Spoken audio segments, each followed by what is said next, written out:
كل عام والأمة الإسلامية بألف خير بمناسبة حلول شهر رمضان المبارك. بعد زحمة تجهيزات رمضان أنا قلت أجي معاكم نضيف بعض اللمسات الأخيرة اللي هتفرق معانا في وقت رمضان، وبإذن الله هتعجبكم. هندمس الفول للسحور، وكمان هنعمل صلصة للمكرونة بحيث بس تسلقي المكرونة وتحطي عليها كيس الصلصة ده، وثلاث نكهات مختلفة من التمر. أول نوع من كرات التمر هستعمل حبة بركة وينسون وشمر مطحونين، وهغطيهم بجوز الهند. أي نوع عجوة أو تمر مفروم بتستخدميه، وهنحط عليه معلقة من السمنة أو الزبدة. هسخنهم في الميكرويف لمدة دقيقتين بالظبط، أو ممكن تدخليهم الفرن لو مش عندك ميكرويف وهو هيدفى. هتلاقيه بقى طري خالص كده. هنضيف عليه معلقة صغيرة من حبة البركة، معلقة صغيرة ينسون مطحون، ومعلقة صغيرة شمر مطحون. هضيفهم على العجوة وهخلطهم بالشكل ده. هعجنهم كويس لحد ما السمنة تدخل وتتشرب جوه العجوة بتاعتي. هعجنهم مع بعض كويس لحد ما كل المكونات تختلط مع بعض وتبقى متجانسة وكلها لسه ناعمة وطرية. هشكلها كور بالشكل ده، ويفضل الحجم الحلو ده بيبقى على قد التمراية، فبيبقى جميل قوي ساعة الفطار ان شاء الله. خلصت الكمية هنا كلها مع بعضها، وهبدأ أرش عليها من جوز الهند. الغلاف اللي بعمله عليها ده بيخليها ما تلزقش في بعضها لما تنشف. هعملها بالشكل اللي انتوا شايفينه، وكل واحدة كده لوحدها ممكن أغلفها بجوز الهند لوحدها وأرصها في الطبق. كده احنا خلصنا أول نكهة معانا، دي اللي باليانسون والشمر. هترصيها في علبة ويفضل تبقى متغطية وتسيبيها على جنب. تاني نكهة معانا بالقرفة وحبة البركة والحبهان اللي بيزيدها فخامة كده ورقي. الطعم ده بيبقى جميل جدا في التمر. استعملت هنا البندق المفروم، هغطي بيه ان شاء الله الكرات. يلا بينا نشوف الطريقة نفس اللي فاتت بالظبط. التمر المفروم هضيف عليه معلقة السمنة، هدخله الميكرويف لمدة دقيقتين، هسيبه بس يبرد شوية عشان اعرف اعجنه. بعد كده هضيف الاضافات بتاعتي اللي هي عبارة عن معلقة صغيرة من القرفة المطحونة، ومعلقة صغيرة حبة بركة، ومعلقة صغيرة من الحبهان المطحون. وبعد كده هبدأ أشكلها كور بالحجم المطلوب بالشكل اللي انتوا شايفينه. وكل ما الكورة تصغر كده وتبقى متساوية وكلهم شبه بعض بيبقى الشكل أحلى بكتير. هرش كده عليهم بندق مبشور، وممكن برضو جوز هند، وممكن برضو بسكوت مطحون زي ما هتشوفوا الوصفة الجاية ان شاء الله. هبدأ أغطي كل واحدة كده لوحدها. باخد كده شوية في ايدي بالشكل ده، وابدأ كل كورة ادحرجها في البندق اللي في ايدي واعملهم بالشكل ده. بس كده النكهة دي خلصت، وهندخل على النكهة اللي بعدها. بسكوت اللوتس بجد من احلى الانواع بتاعة التمر، طعمه هيعجبكم جدا جدا جدا. نبدأ بقى نفس الطريقة اللي فاتت. اي نوع بسكوت شاي سادة بتفضليه، اي نوع هتفرميه كويس في المطحنة وتستعمليه في النكهة دي.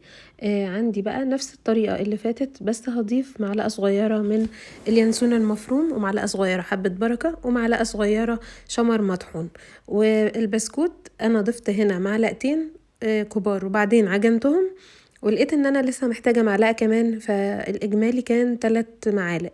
ونسيت اقول لكم ان مقدار العجوة دي هي نص كيلو. هعجنها لحد ما البسكوت يتشرب السمنة او الزبدة بتاعتي. اهو ضفت المعلقة كمان اللي انا لقيت ان هي محتاجاها.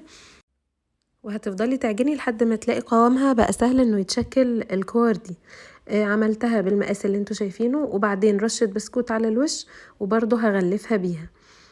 برضو هحط شوية بسكوت في ايدي، وكل كورة هغلفها لوحدها.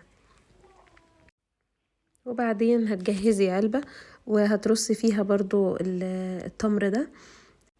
بس كده احنا خلصنا تقديمات التمر المختلفة.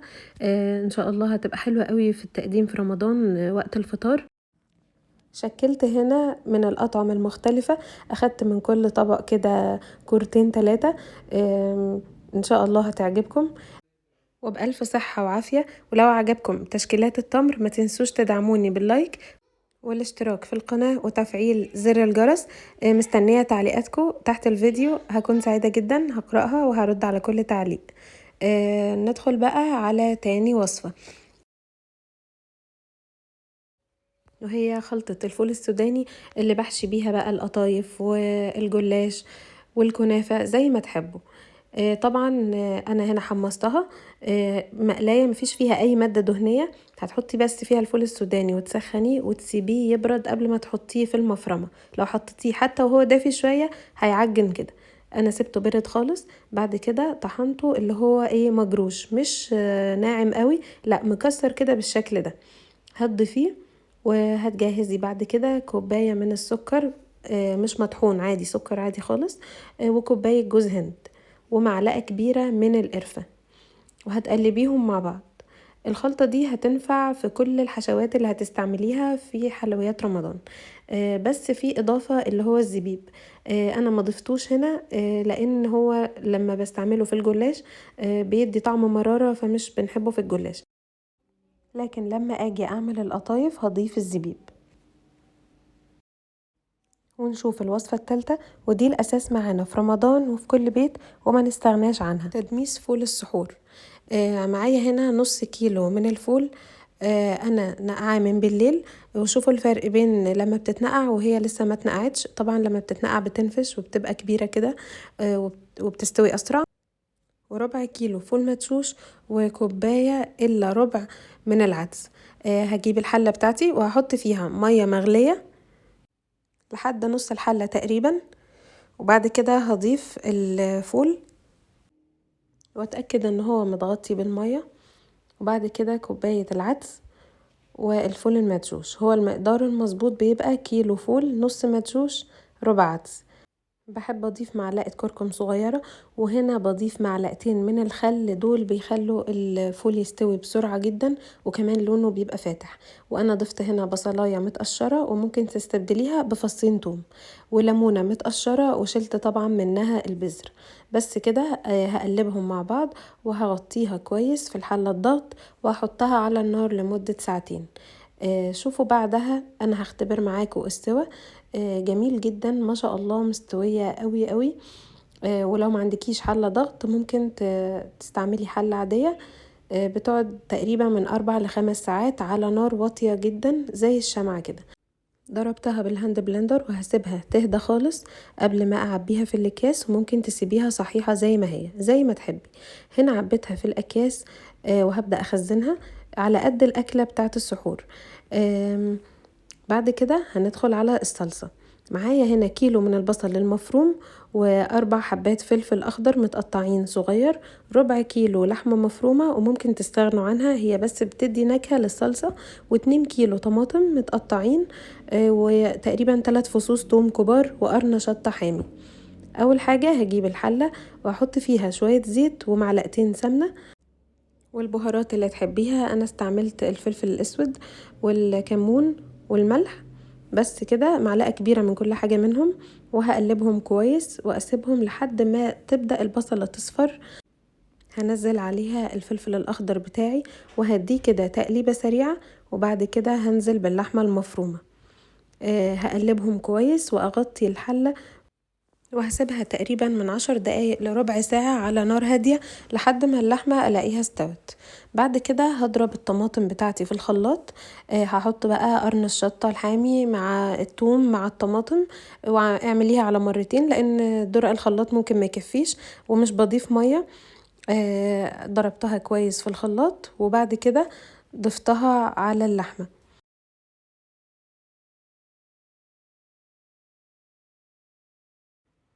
هضيف بقى الطماطم بتاعتي وافضل اسيبها تغلي مع بعض لحد ما تظهر علامة السوا بتاعتها ان هي اتسبكت، انك بتلاقي الزيت على الوش بالشكل ده.